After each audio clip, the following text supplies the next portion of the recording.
And this is where I was like, I've been fucking Rocketzed. Yeah. Where you get 2/3 of the way through and you get Bethlehemed. Chekhov's Star of Bethlehem. Chekhov's Star of Bethlehem fucking got me. 5, 6, 7, 8. There's no business like show business.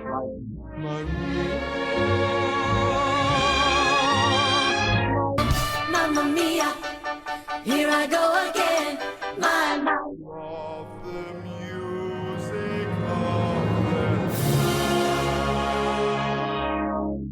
Did you watch this all in one sitting? I had to pause every now and then to take notes because there is no plot synopsis anywhere that I could find. And so I had to catch up with what was going on every now and then. But yes, in general, all one sitting. Yeah, I split it into two, like a before work and after work. So I want you to know I started this movie Where at was your 7:30 cutoff? in the morning. Okay. Oh, God. I can tell you, actually. Because as I was watching the movie and shit went bonkers, I was like, I wonder where Anna got to. I stopped at the Queen of Mean song. Oh, no. So there was a lot more to go. Oh, yeah. I stopped at the halfway point. I stopped at the 45-minute mark. Yeah. All right. Welcome back to the podcast, y'all. Welcome back to 5678, a movie musical podcast, the podcast where Grace and I, two verified idiots, review and recap movie musicals. We don't have degrees. No one pays us for this. We have cards that say idiot, and then we just give them to people. Licensed idiots. Licensed idiots. With a little asterisk next to it. Yeah.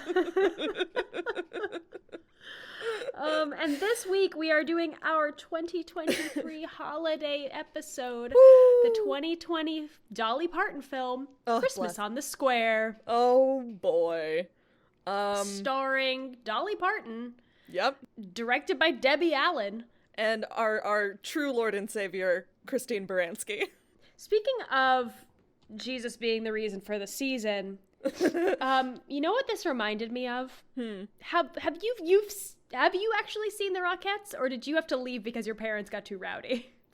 We did get evicted from the Rockettes, so I saw half of the Rockettes. Okay, I'm gonna tell you. I experienced I've seen the Rockettes a couple times in my life. I always saw the tour. I saw it in New York for what I think was the first time last year. I went with Alex, and it had been like a solid 10 years since I had seen it. But I was like, I like singing and dancing, and I like non-denominational Christmas songs. Yeah. And then they lull you into a false sense of security, and then at the 2/3 mark, they break out the nativity scene, and you're like, fuck, you got me. That is also my biggest gripe, and we can start strong with our gripes. My biggest gripe with this movie is how religious it was. Oh, they beat you over the head with it. Yeah. They beat you over the head with it. There was no subtlety about it. The pastor's name is Christian. Yeah, and as like a person who was not raised with religion but celebrates Christmas because that's what our family does, it was the main thing that threw me off. Like the whole, and it kept coming back. Clarence and George vibe, the whole Ebenezer Scrooge and his spirits vibe, that was all fine. I was chill with it, but this is a Christmas Carol, but they made ghosts angels, and then they just were like, all right, cool, now we get to do religious one stuff. Of them, and it was just like, and we're just, it was a bit weird, it was a bit off, but it was unexpected. I would like to, given that the title is Christmas on the Square. However, I had a good time watching this, like, despite my gripes. I had a good time because it was absolutely a ludicrous film. Here's Insane the thing. plot. Dolly Parton has made a lot of Christmas films, mostly for television, and I don't know how religious those are. Yeah. We were not the target market. No. I mean, we were the target market for this because it had Christine Baranski in it. Yeah. However, if Dolly Parton, for all we know, had been like making religious Christmas films for the last 10 years. And I'm going to talk a little bit about that because the actress that plays Jenna has been in a bunch of them and was in like Coat of Many Colors. Okay. So for all we know, which one was Jenna? The pastor's wife. I did not know their names. I did a whole Baker and Baker's wife scenario of just pastor and pastor's wife. Pastor and pastor's wife. I only names. clocked it because they said it once. Okay. she's been in a bunch of the Dolly Christmas movies. Yeah. And so what I think is very possible is the precedent was set and we just didn't know. Ah, okay. We should talk about this plot, because it's oh my God. It seems super normal, and then like 2/3 of the way in, you're like, oh, is that what this is about? I did not know what was going to happen, but I will say I love I watch it with I watch films with subtitles most of the time, and I love anything that the very first subtitle is ethereal tinkling. I also wrote that down. Oh, 10 out of 10 stars. And because in Grace all mentioned caps, ethereal tinkling. And here's the thing, because as Grace said, there was absolutely no plot synopsis for this on the internet, so I didn't know anything about what was going to happen. I knew there was a Christmas in a town square. Yep. We cut to said square. Yeah, I know. We get this whole Christmas postcards overture, and then we get to this main square. Little town, it's a quiet village. Pretty much. And we start with a green screen. It looks like Dolly. Oh, yeah, it's 100% a green screen. A stereotypical homeless woman. Got with a big box, Grisabella vibes. Yeah, with a box that says change. And she's sparkling and kind of glowing. And I said, what? And she sings to the camera. Yeah. The camera. And she sings, I've had a glass of wine already. And she sings to the camera, like our narrator, the song Christmas Is. And we get a big old introduction to what Christmas is about this town. And there's suddenly so much ensemble dancing and acting. Yes. And these dancing are in the streets. Big facial expressions. Like, this felt like stage musical vibes. Yes, I was going to say that immediately. This does not feel like it was filmed anywhere except for a soundstage. No one is in cold weather clothes, but there's like quote unquote snow around. Very middle America, nondescript. Yes, it was very, very sad. I loved the lady that gave big Miss Darbus energy. Miss Bless Your Heart. She was great. I have a little bit about her later, or I looked her up. I thought she looked like Glenn Close, kind of, so I just kept calling her. That's so funny. I called her Miss Darbus the whole time. Amazing. We are introduced to our villain, Christine Baranski, as the townsfolk are singing Christmases and what Christmas means to them. Christine Baranski arrives via via town car. Like an SUV, wearing sunglasses inside the car, singing, she's gotta get out of this town. I was like, Bam, you just got here.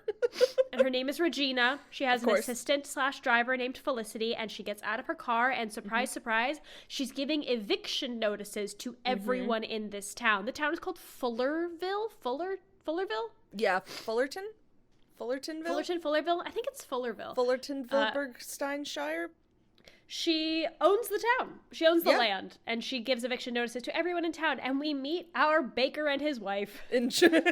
So it is the town pastor and his wife runs a like baby clothes shop. Yeah, like a baby clothes, of course. And they want to have a child. They want to have a baby, and so they're going through fertility treatments because they've been trying so far and it hasn't gone, and they haven't been able to have a kid yet. So they're like, that's their Christmas wish, yada yada. That's their arc. Yeah, that's their arc. Now she arrives in the shop, and we get like a wee bit, like we get a lot of exposition just by this is the exposition spoken song. Yeah, but like this happens all throughout the movie where people are just like, yes, it was nice to see you at your father's funeral 6 months ago, and we have not seen you since then. Like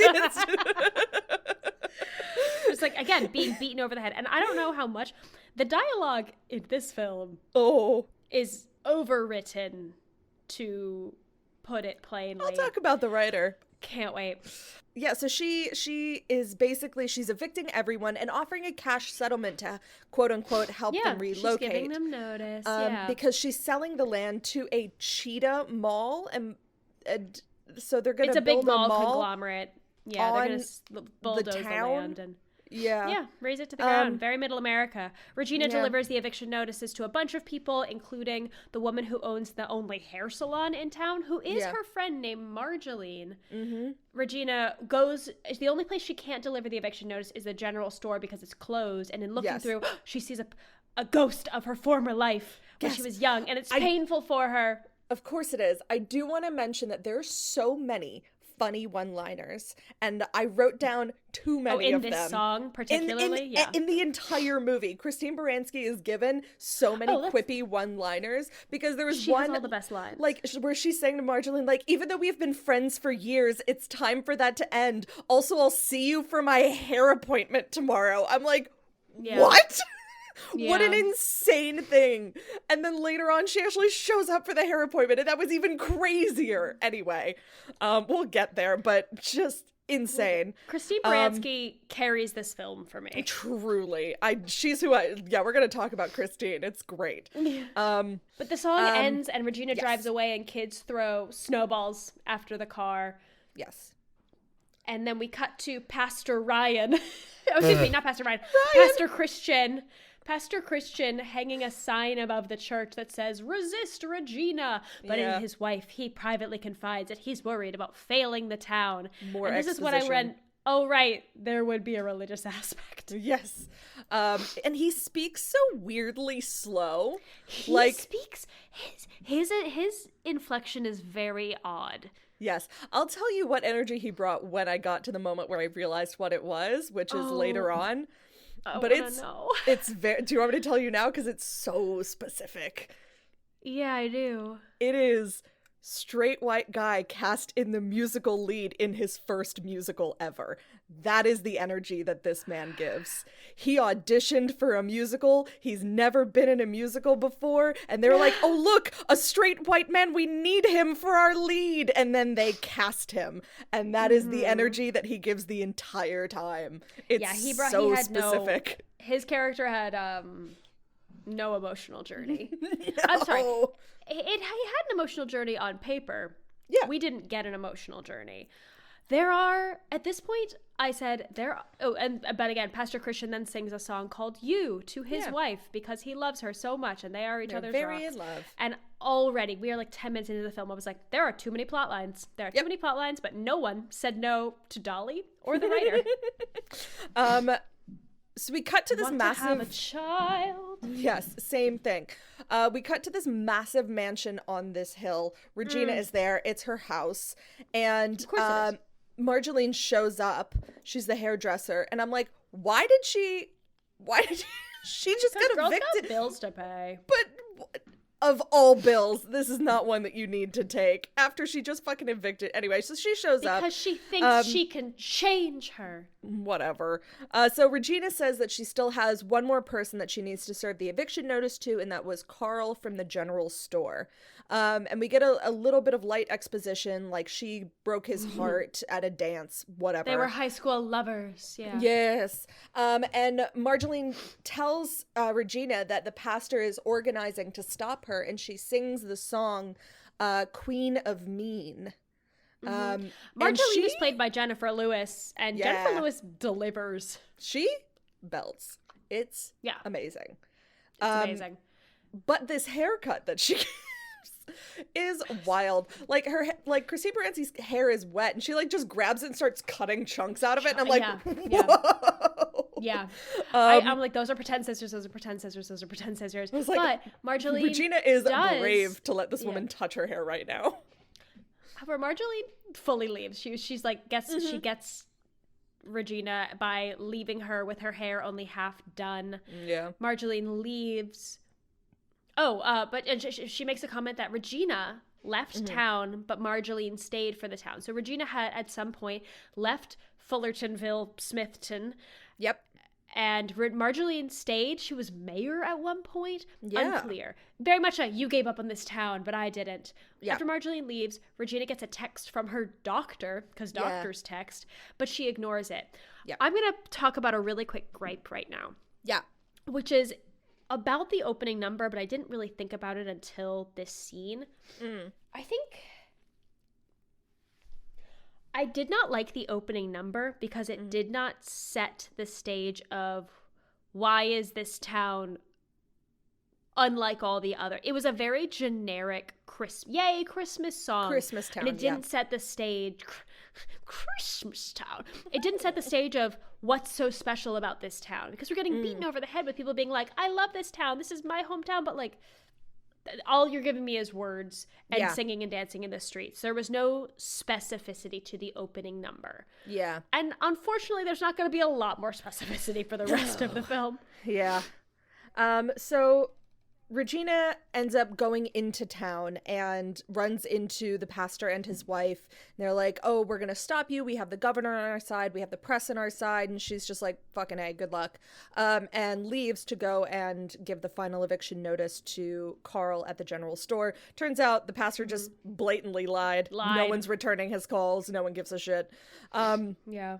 So she goes to the general store. Capitalism. And they're like very sweetly awkward around each other. So Regina goes in and Carl is there. And like they're sort of like dancing around their history together. She tries to convince him to sign this deal and he's like, why did you ghost me all of those years ago? And she completely avoids everything, but he refuses to sign. And you know, she's talking about how this town is needs to be brought into the modern century, and like how, you know, this general store isn't even a general store, it's just like a bunch of like trinkets and a second-hand shop with broken dreams. Oh, that was what it was. And so he ends up singing the song Keeper of Memories, that, you know, it's maybe not a general store anymore, but it's like a store of the town's memories. And so he loves it, and he feels like honored and privileged to sort of be a keeper of all of the town's memories. That's the vibe. Yeah, that's a good way of putting it. Regina says it's too late. The contract has been signed. Like the deal is closed for the town. It's only a matter of time. And he says, what happened to the girl I knew? And Christine Baranski goes, she left a long time ago. She storms out. But she does say that her assistant will be there later to collect the contract because maybe it's better we don't speak again. And he continues the song and reminisces about a dance where she broke his heart. Yada, yada.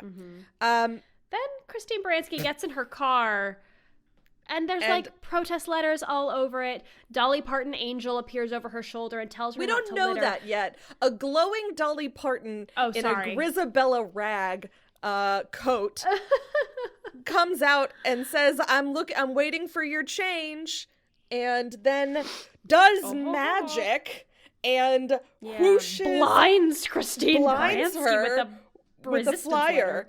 And she almost runs into her doctor. Over the doctor.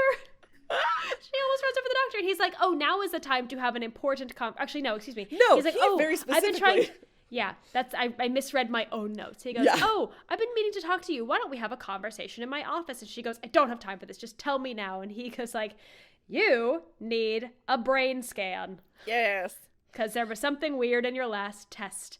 And he leaves, and she says, well, shit, maybe. And she makes a comment about Dolly Parton's homeless woman being like, that woman is so annoying. And she realizes the doctor can't see Dolly Parton. Right. So she's thinking maybe it's a hallucination. Yes. That's not a good sign if she needs a brain scan.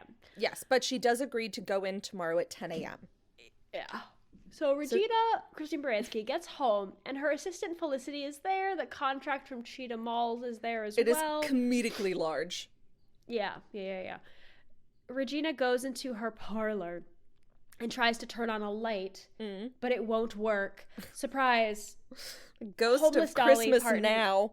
Yeah. Ghost of Christmas Now. Dolly Parton is now angelic Dolly Parton, all white, rhinestones, and she confronts sitting on a floating cloud. Of course. And she sings the song, Everybody Needs Everybody Needs an Angel. Mm-hmm. And Regina's response to this is very, very accurate to what a normal human would respond to, which is, oh shit, I have a brain tumor. I am hallucinating. This is such bad news. Big Angels in America vibes. So true. I'm not saying Christmas on the Square is Angels in America, but I'm gonna need at least 3 more data points before I will. You know what? In this essay, I will. Yeah. So Dolly tells her this weird story about something that inspired her father to love this town. There's like a whole thing about lights and like a lamp, and you gotta light a lamp to lead the way. I don't know. It was very confusing. You can't hide your light under a bushel. So the angel says she wants change. Get it? Not money change. Heart change from Regina. And here's the thing. We get 2 songs in this scene alone. We get Everybody Needs an Angel, and then we get the song Light Your Lamp, which is just a ballad about being kind to try to change Regina's mind. There's a lyric that says, your father lit a path for you to follow. You find that light, and you will find the part you lost, the part that can be happy. And there's a her father loved the Irish parable about the lamp mouth lighter. lettuce word salad. Then Dolly Parton leaves Regina in the dark, vanishes, and we get the best line. What did we get? Which is, I hope the next hallucination won't be wearing rhinestones. Rhinestones. That's the thing. Like, yes, the dialogue is overwritten, but Christine Baranski can pull it off. And I don't think anybody else could. There's nothing that woman can't do. It's so good. No. Okay. Then we get our burn the witch sequence. Kill the witch. Our good fortune witch hunters scene, if you will. Where Pastor Christian leads a town meeting in the church, but more of like a community gathering. And we get the song about Regina, because the town has just come to air their grievances about her. We get the song, The Wickedest Witch of the Middle, because this is taking place in Middle America. Where? It's Kansas, but they don't say that until much later. Is it Kansas? They say Kansas once. Oh, okay. Okay. Anyway, we get the town is furious at being forced to move, understandably. And the pastor's like, cool, well, let's crowdsource this. Any ideas? There's no bad ideas. Let's just start brainstorming ways that we can like keep our town. And the town is like, what if we assaulted and murdered her? And he's like, okay, let's take it a step back. And here's the point of the film where I was like, why did he have to be? And again, if I might be barking up the wrong tree, I might just not be the target market for this, but there's no world in which he needed to be a pastor. He could have been the mayor. We've already established that like mayorship was a community-based thing. Marjolaine was mayor at one point. We never meet a mayor. No. He could have been a mayor. No, but religion. Yeah, I know, and that's my East Coast bubble talking. I was not really religious, but so I question it. Yes. Other people might not. Yes. Now, Regina is on her way to this murder meeting, and Dolly appears in her back seat and is like, do not go. This is a super bad idea. And Christine Baranski is like, I knew brain tumors were deadly. I didn't realize they were obnoxious. But she goes to the meeting, and just sort of we go back and like we see the big finale, big hands in the air, shoulders breathing energy, and just at the very end she pops in and is just like, were you speaking about the me? Final pose. You get the final pose and you're just heavy breathing, just like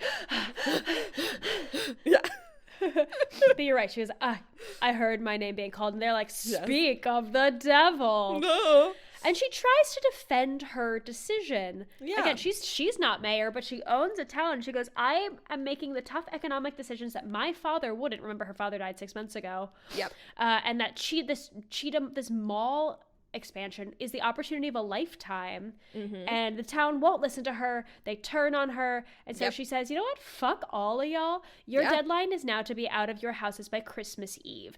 Yeah. We didn't say what time the previous deadline was, but assumedly I would have said it was end Christmas. of the year. Yeah. Yeah. She's like, fuck y'all. Yeah. And Christmas she walks Eve. out. And then we get the pastor sings a song to try and keep the town spirits up. It's a big old group number. This is where I was like, yes, straight white boy gets musical lead in his first show energy. Yeah, this had big end of Act 1 energy. And, particularly with the final pose of everyone just holding hands in the air. Jesus.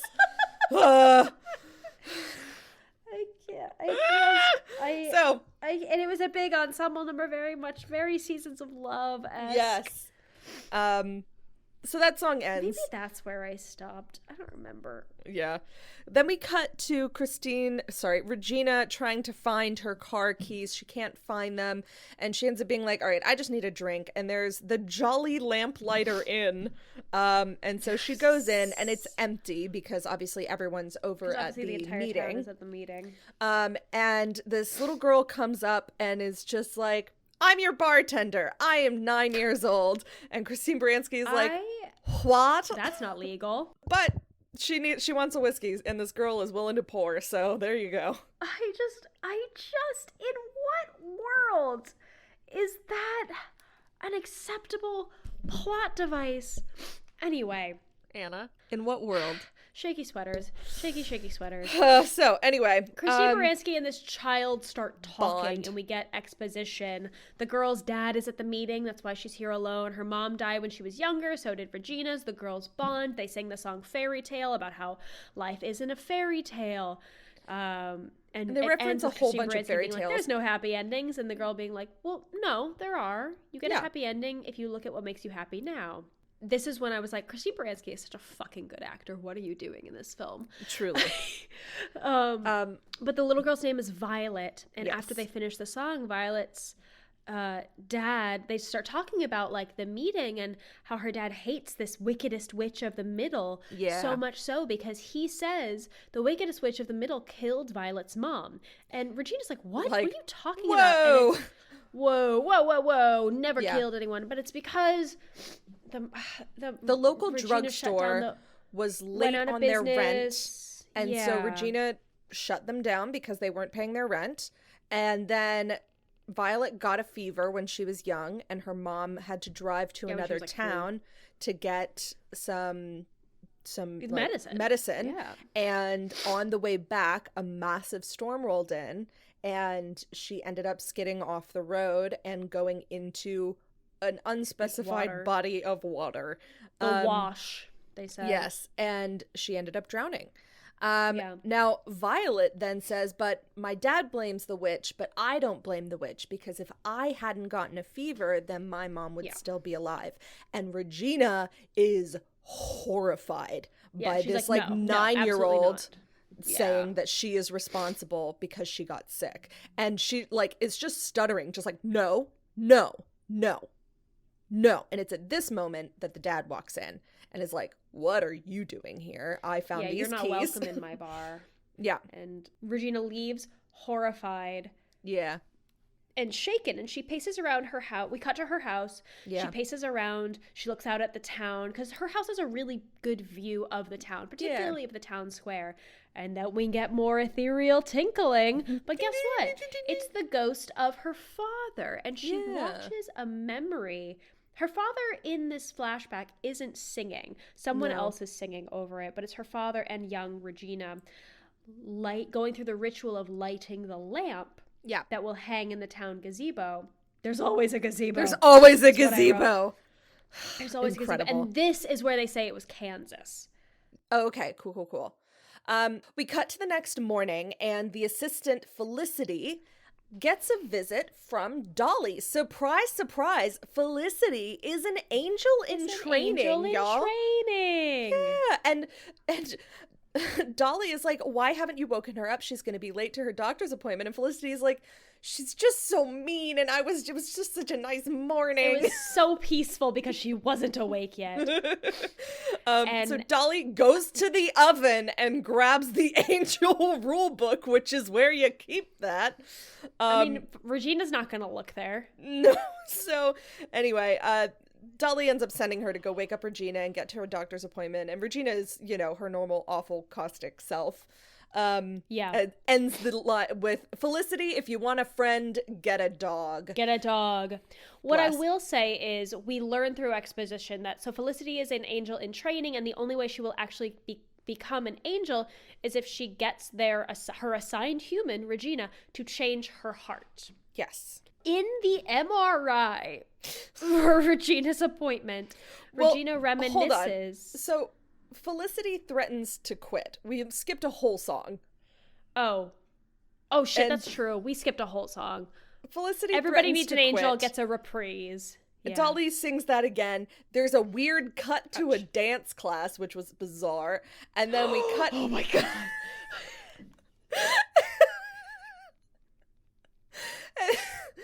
I didn't understand it, but I needed people to know that there was a weird dance class, and I didn't know why. There's a weird dance class verse in this song that it was about Felicity practicing and going through the steps to become an angel, and it didn't land.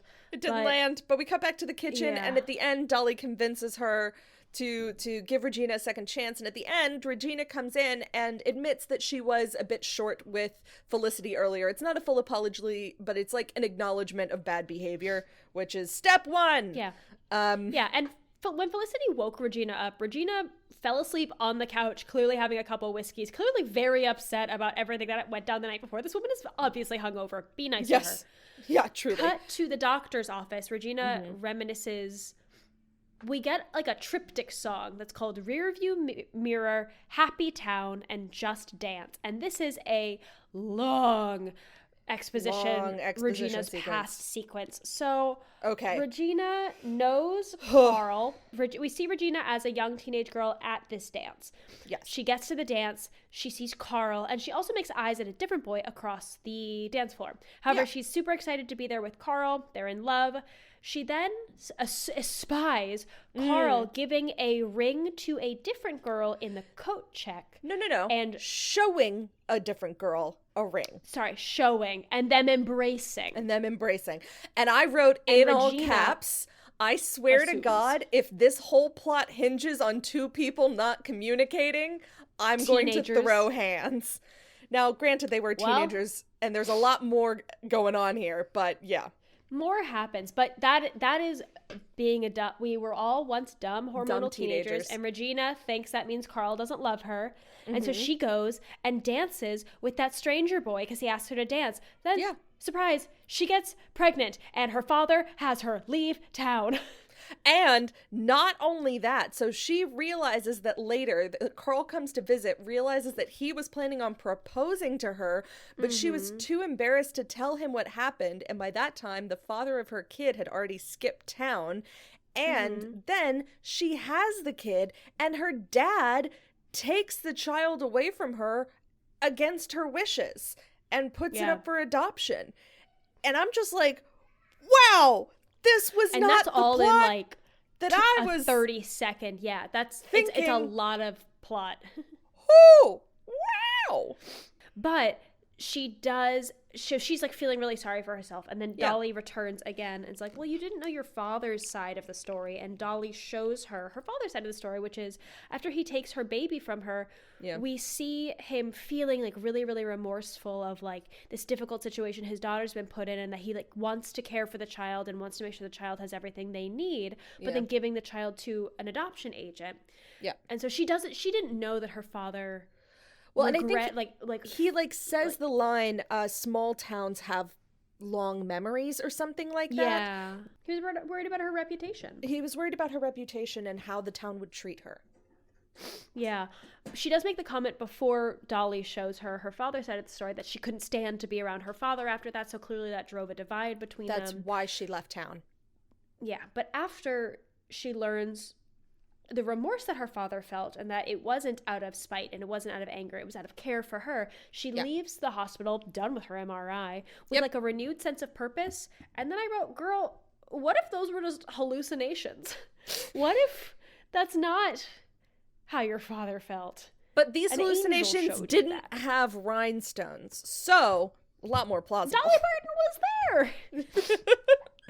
there! Anyway, she's at the hospital. Yeah. And she goes outside, and suddenly an ambulance pulls up, and surprise, surprise, very upsettingly, Violet, who was the little girl at the bar, and her father were in a car accident. The father's fine, but Violet is pretty badly beaten up and pretty injured, and they take her in, and she needs a neurosurgeon, and Regina makes a comment of like, I know what it's like, and the dad's really shitty. He's like, you don't know what it's like to lose your child, and she goes, I do. But they go inside. But everyone kind of ignores that statement. Yeah, Regina turns to Felicity and goes, get the best pediatric neurosurgeon here right now. Do whatever you have to do. Any money it takes. Such an insane thing. Grace, if you were a personal assistant on the 23rd of December. Get them here now. Get them here in undetermined middle America. If you were a personal assistant and your boss said that to you, what would you do? What this reminded me of was I wouldn't know where to from start. Devil Wears Prada, where she's just like, it's just like drizzling or something, and an active hurricane is happening. It's like, get me home. And it's like, the National Guard can do it. Do I call the Navy? And then Regina turns her eyes skyward and begs her angel for help, and that she doesn't even care about herself. She doesn't care about the money. She'll trade anything, including her own life, yada yada. Yada. We cut to inside, and the Wait, dad... I will say Dolly and Felicity make a comment to each other that this is good. This is phase 1. Clearly Regina's heart is changing. Now it's phase 2 where they need to get her heart to change her mind. Yes. It's dumb. Yes. Cut to inside, the dad sings to Violet a father's prayer. I didn't like this song. He sang it beautifully. I didn't like how he was like, message. If you die, it's okay. Yep. If you want to go see your mother, it's fine. I understand. Didn't like that at all. No. The actor sang it beautifully. He has a gorgeous voice. Good singer. Didn't like the message. Just then, the doctor that was flown in arrives and is like, "Oh yes, I'm here from this other Hampshire Burg," and he's like, "That's 100 miles away." She's like, "Oh, you must have a guardian angel." Anyway, I'm only slightly overacting that line. It was pretty close to that. It's fair. That's verbatim. Regina is in the car with Felicity now being driven back home, and Regina asks to be dropped off at the general store. Mm-hmm. And Felicity's like, hell yeah, this is progress. And Angel, Dolly Parton, in the rearview mirror is like, maybe that's moving too fast. And Felicity's like, I know this is right. This is right for her. So she drops Regina off at the general store, and Regina tries to talk to Carl, and it doesn't go well. Doesn't go well, because Carl is actively packing up his entire life and is angry. Understandably so. He dismisses her talking. Words now won't bring back what you and I have lost, or whatever. Yes, but her dad's lantern is in the general store, and he ends up gifting it to her, like, on the house, like, just fucking take it kind of deal. So she leaves and goes home with her dad's lantern that we saw in that flashback. She goes home, and Felicity asks how it went, and obviously it didn't go well. She says grief is love with nowhere to go, which had the same energy of what is grief if not love persevering. It's the same concept. It's the same thing. Yep. Cut to the pastor and his wife. I didn't use their names this entire time. No, I'm laughing at what's coming. I'm laughing at what happens at the end of this scene. Oh my god. So he comes in and he says, "Oh, Violet is improving, but she hasn't woken up yet. He still hasn't written his sermon for tonight." So he leaves to go prepare. His wife is packing up her baby clothes store. She sings a quick little song. It's something about dreams. I didn't even get the name of it. It's the Triver Prize. And then we get a montage of Dolly singing the song Angels Know, where we see shots of all of the shopkeepers sadly packing up. There's like a whole town candlelight vigil, which I assumed was for Violet. Yeah. And Dolly sends some magic to angel magic. Angel magic. The most obvious one was to wake up Violet. Yeah. There was a question mark about the pastor's wife. Oh, she absolutely used her angel magic to knock up the pastor's wife. Jesus. 100%. And I DM'd Grace. I was like, no way. Dolly did not just use angel magic to make the pastor's wife pregnant. The second movie is going to be a deep Second Coming reference. That baby is the new Jesus. Oh my god. Oh no. And he has 2 moms. Dolly Parton and that other lady. And that girl. I was so shocked when Dolly Parton used her magic angel dust to make the pastor's wife pregnant. Yep. That is done something what happened. And this is where I was like, I've been fucking Rocketzed. Yeah. Where you get 2/3 of the way through and you get Bethlehemed. Chekhov's Star of Bethlehem. Chekhov's Star of Bethlehem fucking got me. Knocked you into a horde of zombies every single time. Oh said... Deep cut to one of our least listened to episodes, Anna and the Apocalypse. But anyway. Also, a Christmas film. Yeah. Oh, boy. So, anyway. There can only be Chekhov's Star of Bethlehem in Christmas musicals.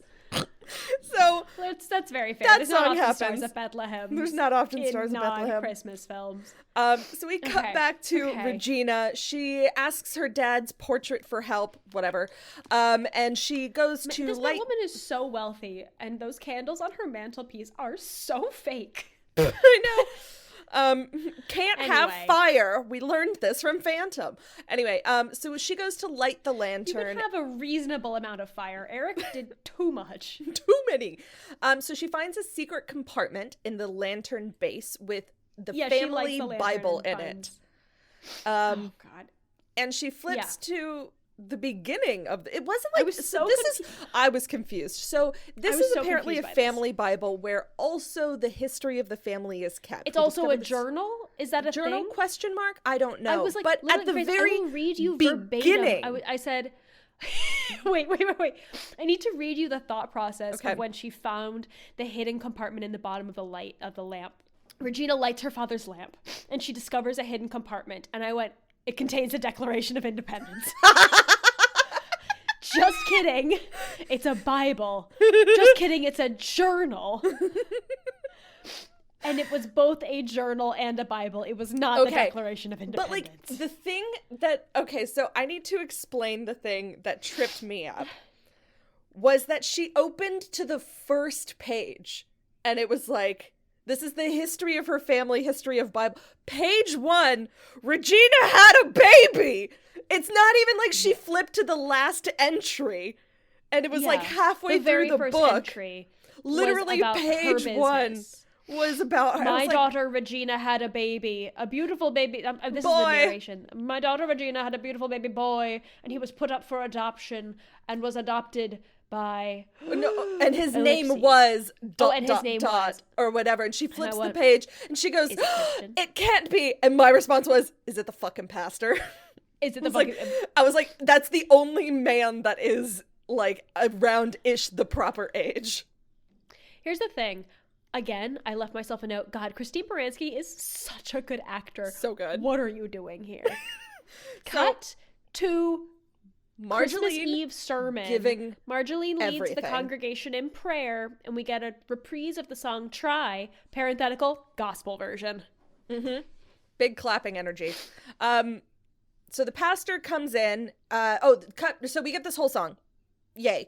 Cut back to the store. The pastor comes in and tells his wife that Violet woke up.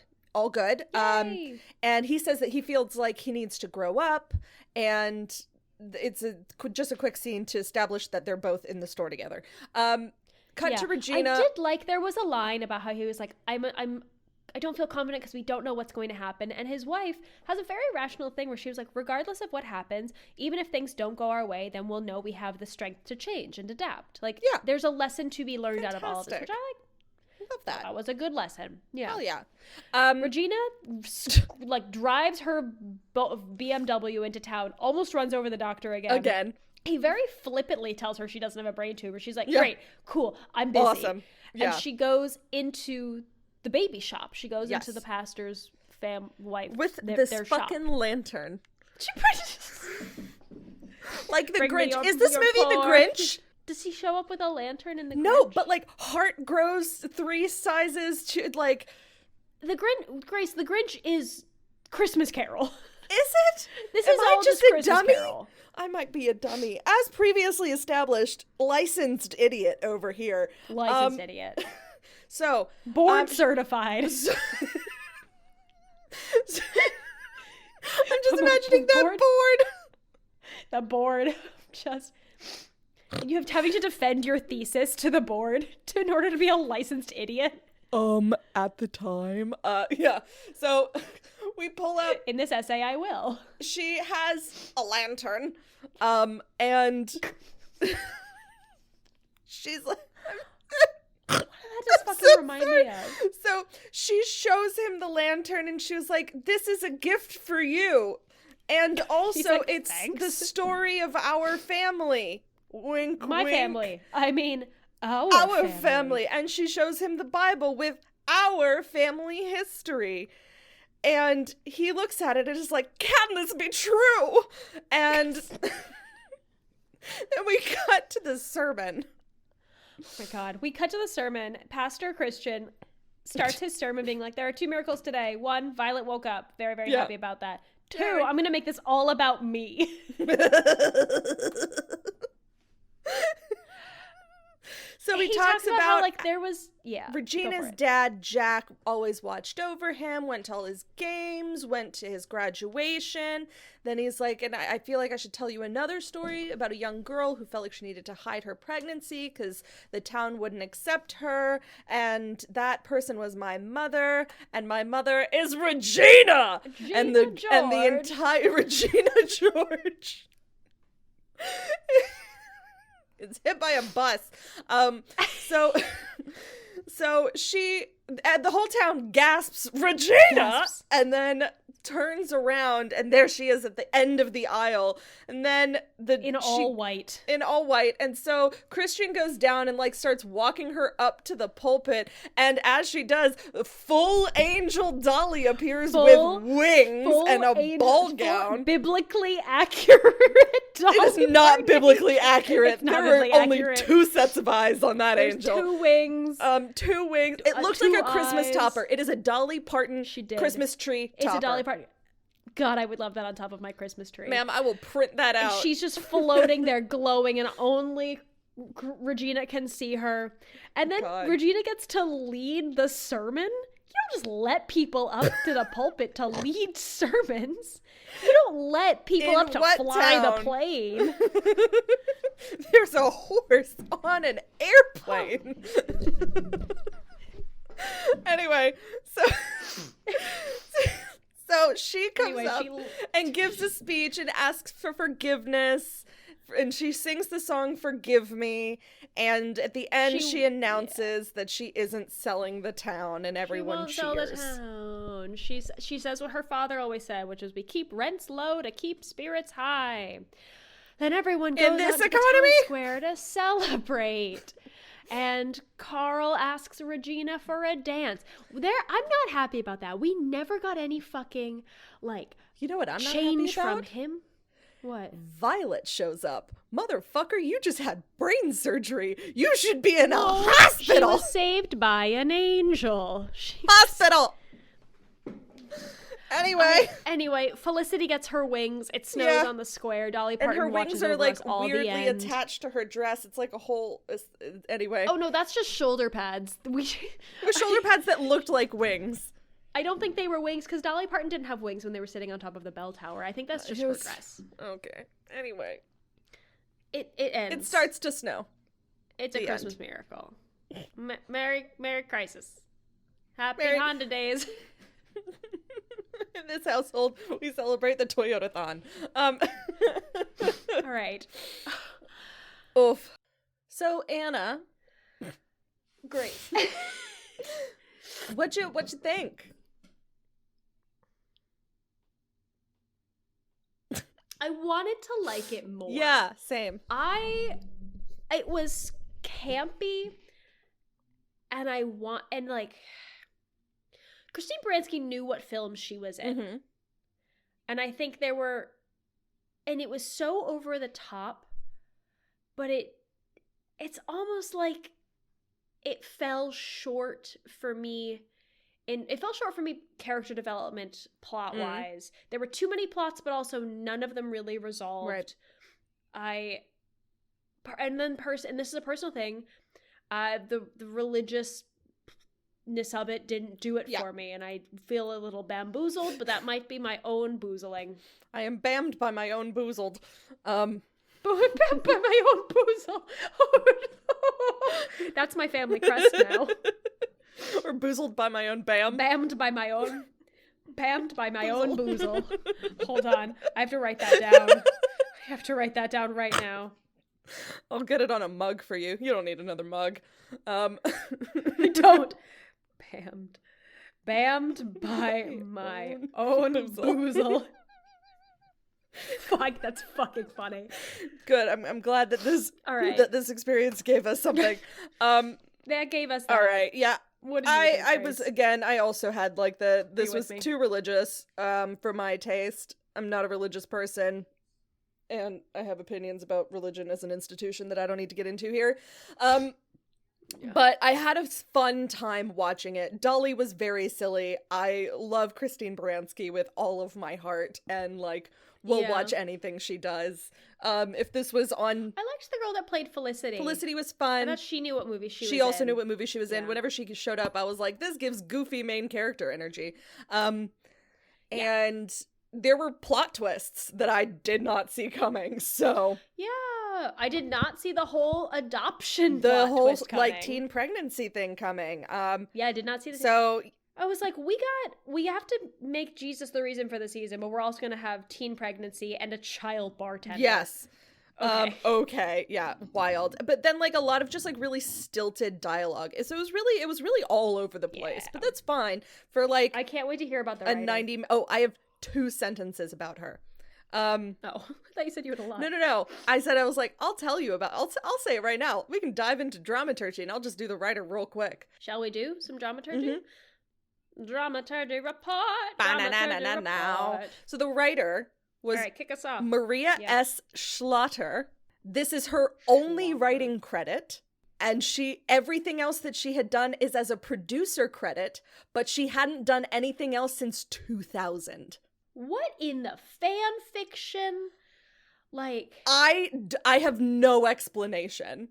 Everything that makes me wonder when this script was actually written. Yeah, she didn't have a Wikipedia. So I went to IMDb and I went to a couple of other sites. She has exactly 1 writing credit, which is this one. All of her other credits are like as a producer, executive producer, things like that. Most of them were like TV award shows kind of thing. Like there was a bunch of award shows that she was a producer for, but that ended. Her last one was in 2000. That's crazy. Yeah. So that's all I have on the writer. Maria Schlatter. Yeah. Film producer. I mean, go off, girl.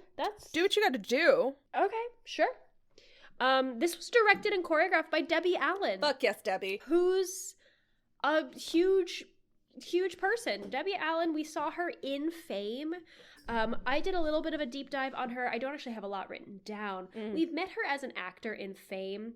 What I learned is that she's been, and I know her from Grey's Anatomy.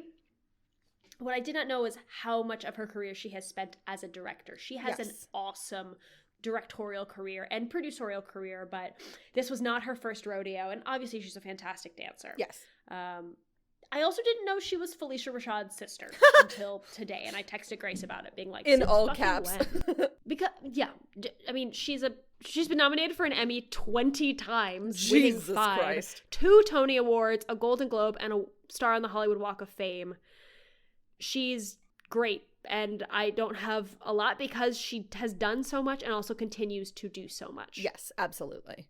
As an actor, as a producer, as a director, as a choreographer, like she's good at what she does. Yeah, absolutely.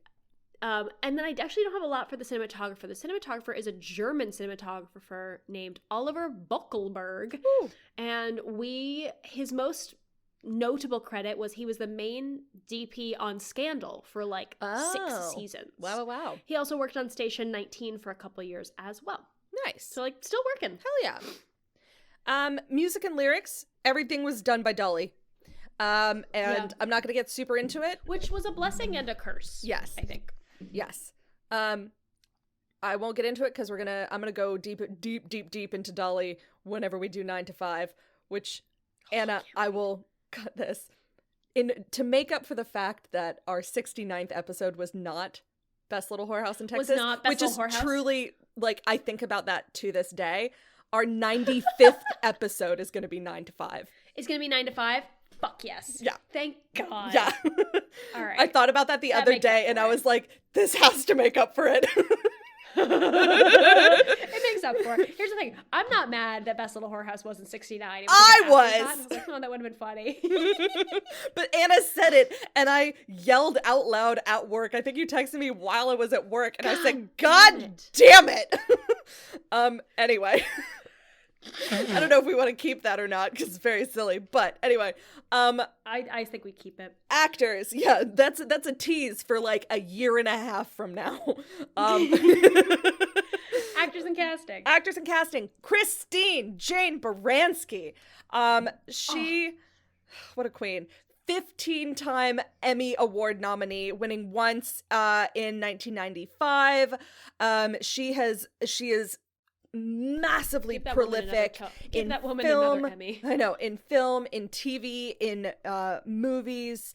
Sorry, that's also film and stage. So, lols. So she went to Juilliard, and she she made her off-Broadway debut in Coming Attractions at Playwrights Horizons in 1980, and then made her Broadway debut in 1980 as well, good year for her, in Hide and Seek.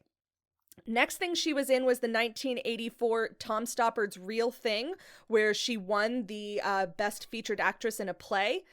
She was also in Hurly Burly, House of Blue Leaves, Rumors, where she won her second Tony. She was in Nick and Nora, and the concert staging of Follies as well. At the Kennedy Center in Washington, D.C., she starred as Mrs. Lovett in 2002 in Sweeney Todd, in which she won another award as that. She was also the title character of Mame in 2006. I would go see a stage production of Mame if it had Christine Baranski. Her first Broadway role that she was in since the 90s was she was featured in Boing Boing in 2008. Got 2 Tony Awards for that show. She also appeared in a one-night-only concert benefit performance of A Little Night Music for the Roundabout Theater.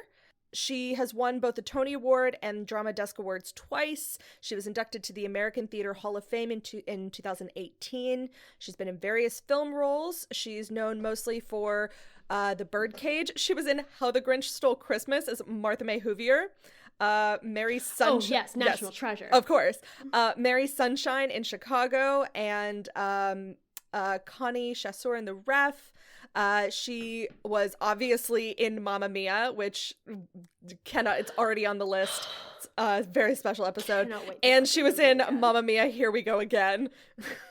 Yeah. Of course. And of course, she was also in Into the Woods as Cinderella's stepmother. Now, I forgot about that. Yeah. Now, she is recognized for her versatility across genres and media, but she's very well known for playing sophisticated and highly educated upper-class women. So because of that, the media... And well-dressed women. Well-dressed.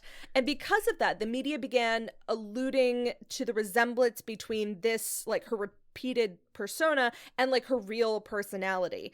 It was quoted, "For years, the award-winning actress has been the definition of on-screen sophistication." In 2017, during an interview, she said, "What I'm getting at is that if your career is not predicated on just your physical beauty, you're able to project a sophistication. You can take sophisticated to your grave. You can be that worldly woman, that woman who looks beautiful dressed up." On the other hand, however, Christine Baranski herself has addressed these claims during appearance on a talk show.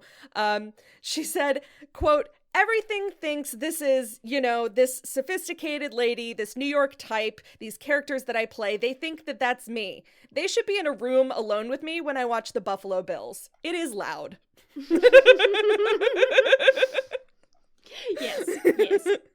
So that is Christine Baranski, still working, still slaying. We love to see it. We will see her again. Love to see it. But not in like a main character vibe. Yeah, probably not. Okay. In terms of reviews, reception, release, this film didn't do super well. Review averages on Rotten Tomatoes are like 63%, based on 35 critical reviews with an average rating of 5.7 out of 10. Consensus was, Dolly Parton's Christmas on the Square isn't quite up to its stars standards, but its overwhelming good cheer and campy self-awareness may be just what viewers are looking for. debatable. Got pretty mixed reviews on Metacritic. Yeah. However, it was nominated and won 2 Emmys for Outstanding TV Movie and Choreography. Silly. Granted, this came out in 2020. I don't know what the competition... Actually, no, this was the 2020 Emmys, so it would have been... Well, that might have been 2021. I don't know what the competition was, yeah. Yeah. Christmas 2020 was a time. Was an interesting time. Yes. You were in Tahiti. I was not. Christmas 2020, I was in New Zealand by that point. Oh, you were already there? Yeah. Okay. Singing and dancing? Dancing in the street! Hey, we got dancing in the streets, which we haven't had in a minute. All caps dancing in the street. It was pretty basic dancing. Well, it felt classic modern musical theater. That's how I would put it. Yes. It felt recognizable without me knowing the choreography. Very broad gestures. Lots of, like, arms outreach to the sky. I mean, it's Debbie Allen. Yeah, of course. It's based in modern dance. Yeah, absolutely. Singing-wise, I really liked the girl that played Felicity. Dolly Parton's a great singer. Christine's a great singer. The pastor was okay. Pastor's fine. Christine's a great singer. Christine didn't have a lot of, like, big belty stuff. Hers was much more, like, subtler character development songs. Yeah. Yeah. I thought Jenna, the pastor's wife, had a pretty decent voice as well. She didn't have a lot of big belty stuff. Did anyone have any big belty stuff? We had a couple good group numbers. Oh my God, Marjolaine hollered. Jennifer Lewis. Like, sang her face off. Yeah, for sure. But, like, she's amazing at it, so, like, let her sing her face off. Please, by all means. We've already talked about our gripes. Did you have giggles? It's like a combo. Yeah. My gripe was that the script was very overwritten. Yeah. And only Christine Baranski could save it. Yeah. And as a result, Christine Baranski had some great one-liners. That was my giggles, yeah. None of them stick out, really. Hey, but you know what? Maybe my giggle is that it was 90 minutes. Oh, bless. We love that. That's my moment of joy. Love a 90-minute film. It's not my giggle. My moment of joy is that it's 90 minutes long. Yeah. My giggle is like, oh, I didn't expect my hallucination to have rhinestones or something like that. Yeah. There's just a lot of silly one-liners. Christine Baranski can pull off those lines. Yeah. Okay. Do you have any fun facts? I do not. I have 2 fun facts. Ooh. And neither of them are about this film specifically, because this film has no fun facts. Yeah. Other than that Dolly Parton was in 9 to 5. But one is about Christine Baranski, which is that, obviously, venerated film actress. She says that one of her most enjoyable film shoots she ever did was Mamma Mia, because she could research her character over martinis with Meryl Streep after each daily rap. Bless. And I think about the Mamma Mia rap party a lot. Oh my God. Iconic photos. Yes. Then the other fun fact I have is about the actress that played Jenna, who is Mary Lane Haskell. Looking her up, she's pretty highly ranked on IMDb in terms of the cast. Yeah. And I was like, oh, interesting. Like, let me look her up. She's been in so many Dolly Parton films. Like, clearly Dolly likes her and just keeps casting her. She was in Dolly's 2022 film. She was in Dolly's 2022 Christmas film called Dolly Parton's Mountain Magic. Amazing. Which I don't think was a musical. But she's also been in Coat of Many Colors and the Coat of Many Colors sequel, as well as Heartstrings. Nice. Like, the list goes on. Yeah. Which, like, good for you, girl. I did have one giggle that didn't have to do with the movie. Pray tell. So we watched this on Netflix. And you know how Netflix automatically recommends a movie right after it? Did you watch the Kurt Russell trailer for his Christmas movie? No. Do you know what it recommended for me right after watching this movie? What? What did it recommend? The Fellowship of the Ring.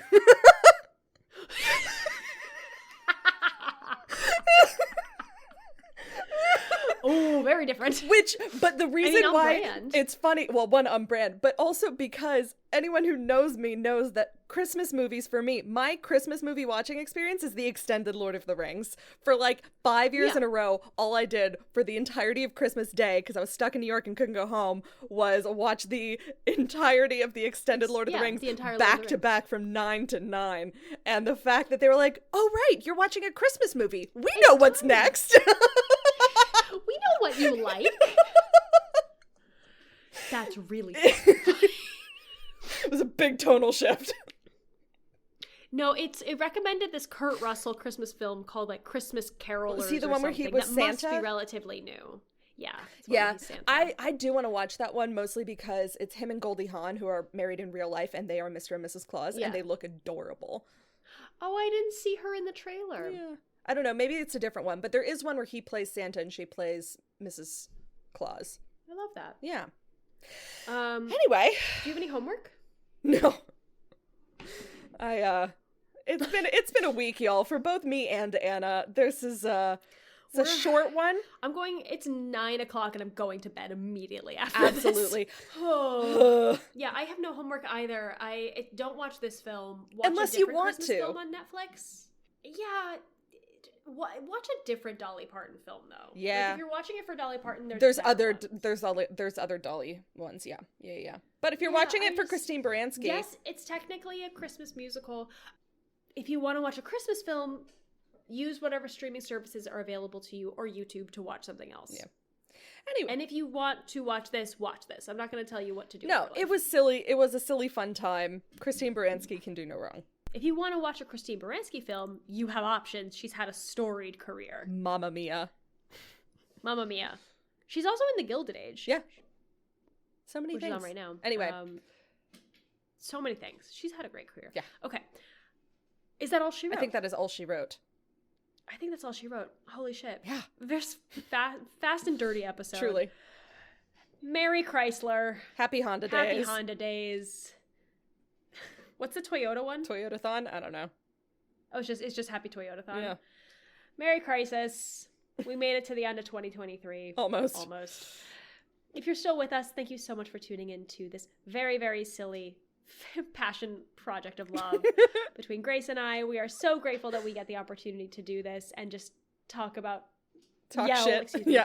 musicals that we love every other week. And we are so grateful for you, our lovely listeners. Indeed. Take care of yourselves and others. We will see you on the next one.